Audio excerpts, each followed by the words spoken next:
एक तरफ तो जहां लोग नए साल की खुशियां मनाने में व्यस्त रहेंगे, तो ठीक दूसरी तरफ हरियाणा रोडवेज के तमाम कर्मचारी रोडवेज को निजीकरण के हाथों से बचाने के लिए 8 जनवरी को सड़कों पर उतरने वाले हैं। तालमेल कमेटी के वरिष्ठ सदस्य दलबीर किरमारा ने बताया कि सरकार किस प्रकार से रोडवेज को निजीकरण की तरफ ढकेल रही है और यही कारण है कि वह आंदोलन करने पर मजबूर हैं। इतना ही नहीं, उन्होंने इस बात पर भी जोर दिया कि आज हरियाणा में तकरीबन 1000 अवैध बसें चल रही हैं। हर बार मंत्री कुछ दिन की छापेमारी करते हैं, बाद में ये छापेमारी बंद कर दी जाती है और फिर यह अवैध बसें बिना परमिट के दोबारा सड़कों पर चलने लगती हैं। अगर ये छापेमारी मंत्री जी सतत जारी रखते हैं तो अवैध बसें चलना पूरी तरह से बंद हो जाएगा। रोडवेज एक हमारा कहा जाए हरियाणा का रीढ़ की हड्डी भी कहा जा सकता है और हजारों नहीं लाखों की तादाद में प्रवासी प्रवास करते हैं और मध्यम वर्गीय हो गरीब तबके के लोग हों वो भी रोडवेज से ट्रैवल करते हैं। तो लेकिन ऐसा क्या रीजन है कि अब नए साल में जब खुशियां मनाने का दौर है तो यहाँ पे आंदोलन की तैयारी हो रही है? इस पूरे मसले पे हम बात करना चाहेंगे दलबीर किरमारा जी से, हमारे साथ मौजूद हैं। दलबीर जी, सबसे पहले जानना चाहेंगे आपसे कि 8 तारीख को आंदोलन हो रहा है, कारण क्या है इसके पीछे और किस प्रकार की मांगे आप लोग रख रहे हैं सरकार के सामने? एक तो जो पूरे देश की ट्रेड यूनियनें हैं उनके आह्वान पे 8 जनवरी को निजीकरण के खिलाफ जो सरकार द्वारा लगातार जो सरकारी विभाग है उनको निजी हाथों में सौंपने का जो कार्यक्रम चल रहा है उसके खिलाफ 8 जनवरी की हड़ताल है। देश भर के हड़ताल में रोडवेज भी उसका हिस्सा बन रही है और बात यहाँ पे निजीकरण की हो रही है।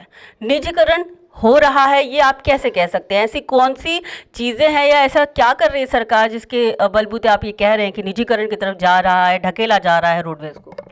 जिस प्रकार से हरियाणा रोडवेज में पूर्व की सरकार ने 1993 में 923 बसें शामिल की थी, जिसका अनुभव जनता के अनुसार ठीक नहीं रहा। जहाँ जहाँ उन बसों को चलाया गया जनता ने, ग्रामीणों ने उनका विरोध किया और वो पूरी तरह से फैल हो गई। और इसी एवज में जो पिछली सरकार ने जो किलोमीटर स्कीम के तहत 700 बसें लेने की जो योजना बनाई थी उसके खिलाफ रोडवेज के कर्मचारियों ने खड़े होकर 18 दिन तक लगातार हड़ताल की थी और हमने उसमें सरकार पे आरोप लगाए थे कि ये ना जनहित में, ना कर्मचारी हित में और ना विभाग हित में इस निजीकरण को बंद किया जाए और रोडवेज में आबादी के आधार पर 14,000 नई बसें शामिल की जाए। लेकिन सरकार ने हमारी बात नहीं मानी और उसको लेकर 18 दिन तक हड़ताल चली और जो किलोमीटर स्कीम के तहत परमिट जारी किए गए थे उनकी विजिलेंस जांच हुई और विजिलेंस जांच में जो सरकार के अधिकारी और जो बस ऑपरेटर थे उनको दोषी पाया गया और इसमें लगभग 900 करोड़ का घोटाला स्पष्ट दिखाई दिया। लेकिन सरकार ने आज तक उनके ऊपर कोई कार्रवाई नहीं की है। हमारी मांग है कि ये जो प्राइवेट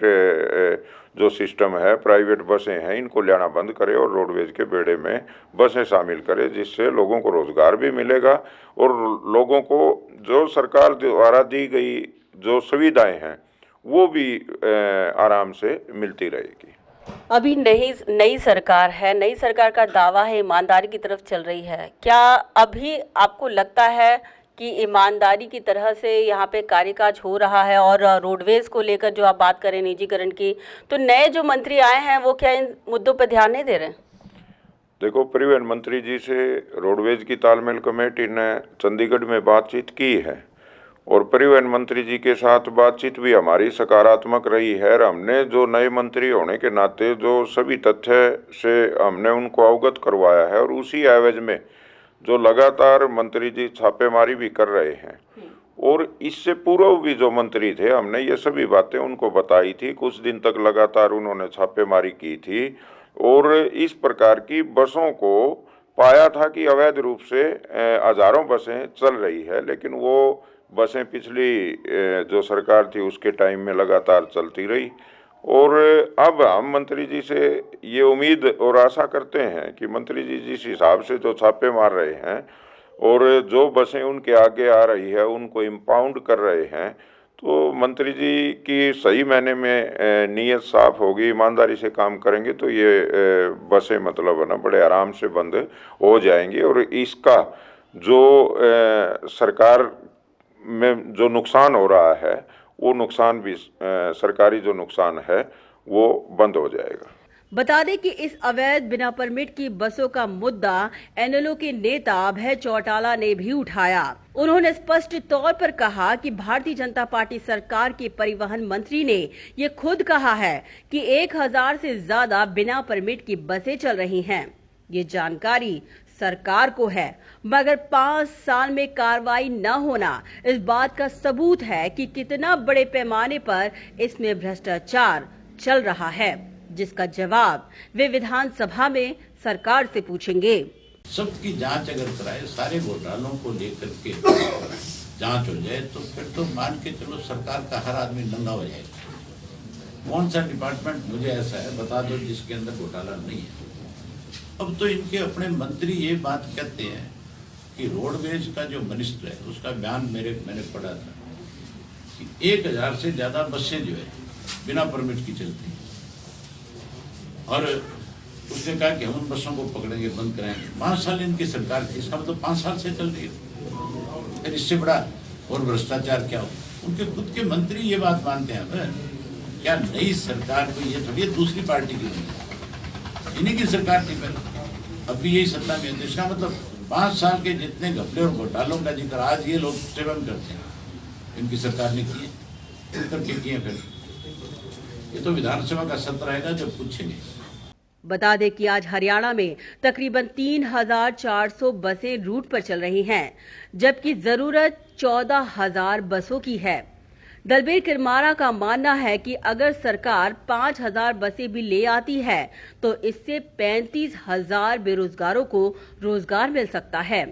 मगर ये देखने वाली बात होगी कि सरकार इस मुद्दे पर कितना गंभीर होती है और कब तक नई बसें हरियाणा रोडवेज के खेमे में आती हैं। रोडवेज जो निजीकरण के हाथों में ना जाए और निजीकरण ना हो, लोगों का रोजगार, जो कर्मचारियों का रोजगार ना जाए, इसको लेकर प्रयत्न जो चल रहा है, रोडवेज कर्मचारी संगठन बराबर इसको लेकर फोकस कर रहा है, सरकार से मुलाकात कर रहा है, परिवहन मंत्री से मिल रहा है। अब देखने वाली बात यही होगी कि सरकार इनकी मांगों को कब तक पूरा करती है और क्या ये बार बार आंदोलन करने की नौबत रहेगी या सरकार कुछ कड़क कदम उठाएगी।